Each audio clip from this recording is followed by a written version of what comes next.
Aloha. Welcome to TMDR, the Maui Daily Report for Thursday, March 6, 2025. I'm Chivo Cheng Johnson. These are some of the stories that may interest you today. As the Hawaiʻi Legislature nears its halfway point, lawmakers approved new taxes on capital gains and corporations while cutting dozens of tax credits, potentially generating $390 million by the year 2031. The Senate is also considering a climate change revenue bill, though Governor Green's visitor impact fee has yet to advance. Today was the deadline for bills to cross chambers, and a special session may be needed later this year to address Trump administration policies affecting Hawaii's economy. In today's legislative update, Senator Angus McKelvey explains resolutions. Here is the senator. What's the deal with resolutions? Aloha, everybody. I'm State Senator Angus McKelvey, your senator from West and South Maui. What is a resolution? Good question. A resolution, or reso as it's nicknamed, is a statement by the House or the Senate or both on a particular issue or item to which the body has no direct control over. That's a substantive reso. The other types of resolutions that we do, or resos, are commemorative resos, and those usually honor a place, a group, a person, or an event. And those are which we use to commemorate things. We have two forms of a reso in the legislature. For the Senate, it's a Senate reso, resolution, and a Senate concurrent resolution. For the House, House reso, and House concurrent resolution. What's the difference? A concurrent resolution, once it's adopted by the originating body, in the case of an SCR, the Senate, it then goes to the other chamber, the House, which then, if they adopt it, has the full force of the entire legislature. If, however, the other chamber doesn't act on that by adopting a single chamber resolution, an SR or HR, that chamber can ensure that its voice is being heard on a particular issue which is important to its members. Some of the issues that we're working on through resolutions this year include supporting wetland restoration efforts in South Maui is an important component of our flooding, getting support and working with nonprofits to improve the Kihei boat ramp, and then finally trying to get the state DLNR to work in conjunction with others on recreating the Accessible Trails program, which is found in Mount Shasta in Colorado, so our disabled community can enjoy the outdoors and natures as well. These resolutions will be heard as bills are heard. We appreciate your testimony. Although they're not bills, they still have a force of keeping an issue alive and ensuring that there's discussion occurring on them. Once again, I'm Senator Angus McKelvey. Aloha, and have a good week. The Lahaina community meeting, now held twice a month for the Lahaina disaster victims, was held last night at the Lahaina Intermediate School cafeteria to a relatively large crowd. Subjects included announcements from Councilmember Tamara Paulton. We heard from Lieutenant Colonel Joseph Kendall, USACE, on the status of debris removal from Olowalu to the permanent site in central Maui. We also heard updates from Shane Agawa, Director of the Department of Environmental Management, on a number of topics, including sewer hookups. And John Smith, Director of the Office of Recovery, along with Aaron Wade, spoke about the upcoming Community Development Block Grant meetings, which will be important to the survivors. The mayor, of course, was present for updates on numerous issues and to answer questions. The evening was quite informative, and there were some complaints from the crowd about parking and not getting to ask questions openly in public. Well, here's a clip from that meeting. I just wanted to say to folks who feel like they're not getting their questions asked, what I'm hoping is that you're getting the answers that you need. The March 11th deadline, I'm sorry to have to bring it up.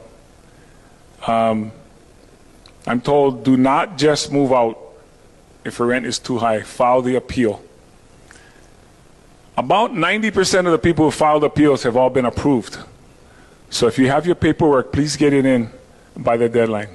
Even if you're deciding not to continue on with the direct lease program, stay out the 60 days because that's less time. You got to find another place. This is our latest update This is in the commercial bubble, as we call it. We did our repairs, so the next area, or the current area that is activated, is from Kinui Street on the north border to Dickinson Street. So again, the before and after.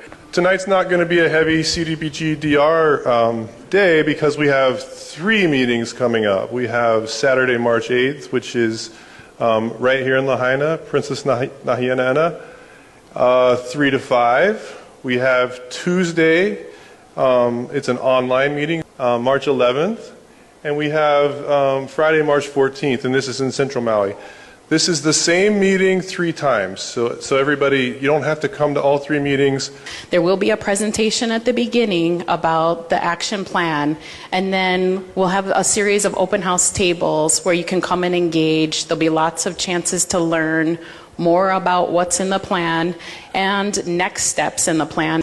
So if you have 20 feet, you need to have an additional 8 feet of clearance to be able to park a car safely and have 2 fire trucks be able to pass one another.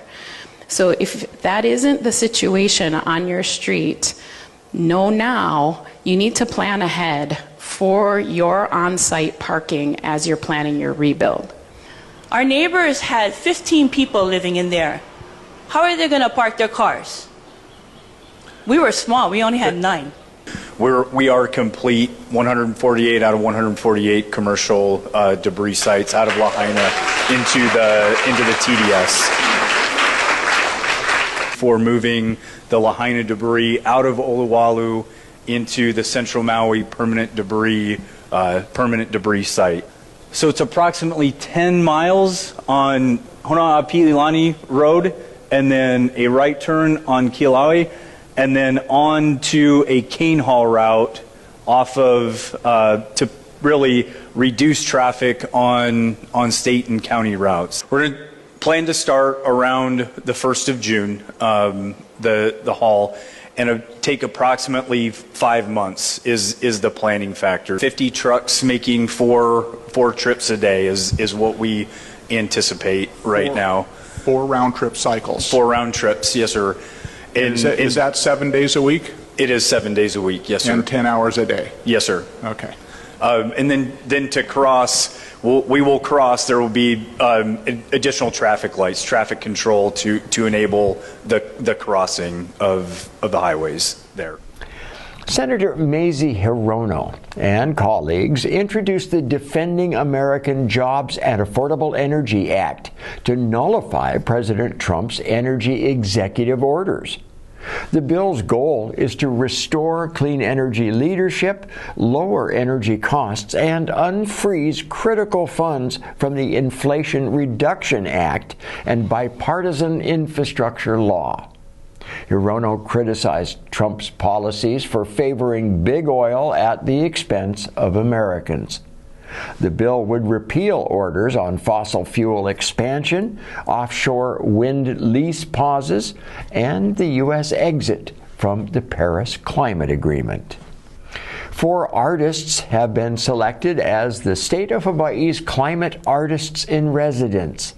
The innovative program seeks to engage local artists in the development of Hawaii's climate action pathways, called CAP, through creating works across a range of artistic media.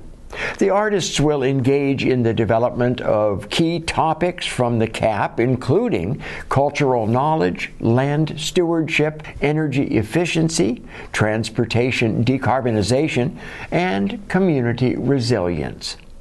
Artists will participate in subject matter meetings throughout the year and will have a chance to visit related projects on the ground. The finished artworks will be exhibited at the Capitol Modern, the Hawaiʻi State Art Museum in Honolulu, from October 1st through the 31st of this year. Hawaii House lawmakers propose banking $200 million as a fiscal cushion against potential federal budget cuts or future economic challenges. The House Finance Committee's budget plan allocates over $20.48 billion for next year and just over $20 billion for the following year, slightly less than Governor Josh Green's proposal. House Finance Chair Kyle Yamashita emphasized the importance of saving funds amid economic uncertainty, noting that budget details may change as negotiations with the Senate continue. In March of 2022, port officials discovered a cargo container labeled for metal fasteners actually held $2.7 million in illegal fireworks. The aerial fireworks, commonly seen on New Year's Eve, were seized but never linked to a suspect. Despite investigations by the Coast Guard, the ATF, and local authorities, no arrests or charges were ever made. The fireworks were classified as hazardous waste and shipped back to the mainland for destruction. The lack of accountability remains unexplained, even after deadly fireworks explosions in Salt Lake and Kalihi this year. The Maui wildfires were 18 months ago, but visitors are still not returning to Maui as much as the state of Hawaii would like them to. Maui visitor arrivals and hotel occupancy levels, especially in West Maui, are still down year after year. And now there's additional concern that visitor arrivals from California, where most of Hawaii's travelers are from, will further decline due to January's California wildfires. The hit sci-fi musical Little Shop of Horrors opens at Pro Arts Playhouse next Friday, March 14th. The performance runs from the 14th through April 6th at Pro Arts Playhouse at Azeka Plaza in Kihei. Seabury Hall's performing arts students will showcase the one-act play Stoppard Squared, two plays by renowned playwright Tom Stoppard from March 7th through the 9th. This lightning-fast condensation of Hamlet is exactly what it sounds like, a ridiculously speedy retelling of Shakespeare's tragedy, completed in about 15 minutes. And just in case the audience missed something, Stoppard follows it up with an even faster encore performance that takes only 2 minutes. Quite something to see. Maui County will mail 2025 real property tax assessment notices by March 15th. Notices include taxable land value, exemptions, and property classification. Owners can also opt for paperless notices that would begin the following year. Those disagreeing with their property tax assessment may file an appeal with the Board of Review by April 9th. Reminder, that's just next month, so plan accordingly. We all know what they say about death and taxes, but another truism is that there is no finer companion than a good dog. And the Maui Humane Society has an abundance of very special dogs and cats. Let's meet Disney, our TMDR Pet of the Week.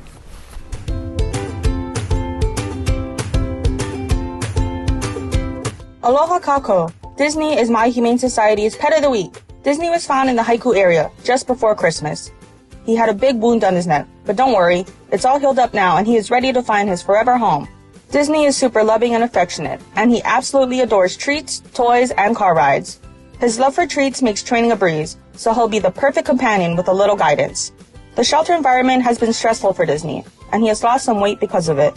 But we know that with a calm, loving home and some training, Disney will thrive and be the best boy he can be. Disney needs someone to take a chance on him and give him the loving home he deserves. Could that be you? Found kittens in your neighborhood? Before stepping in, ask yourself this question. Are they visibly sick or injured? If not, then leave that kitten where it's sitting. Oftentimes, mom cat is nearby hunting for food and will be back shortly. Mom knows best, and she offers their strongest chance for survival. If she does not return within 10 hours, contact My Humane Society for the next steps to take in helping them. Learn more at myhumanesociety.org/foundkittens.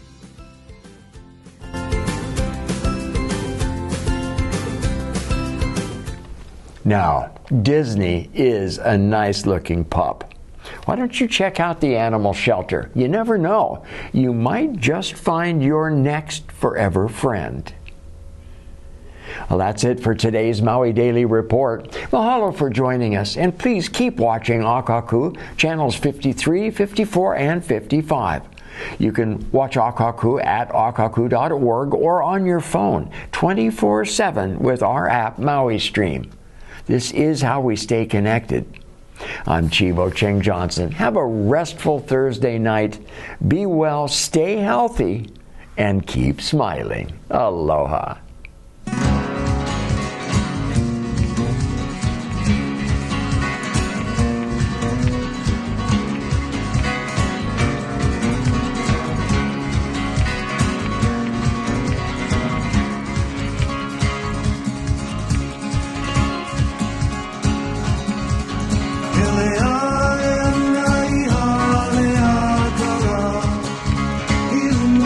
God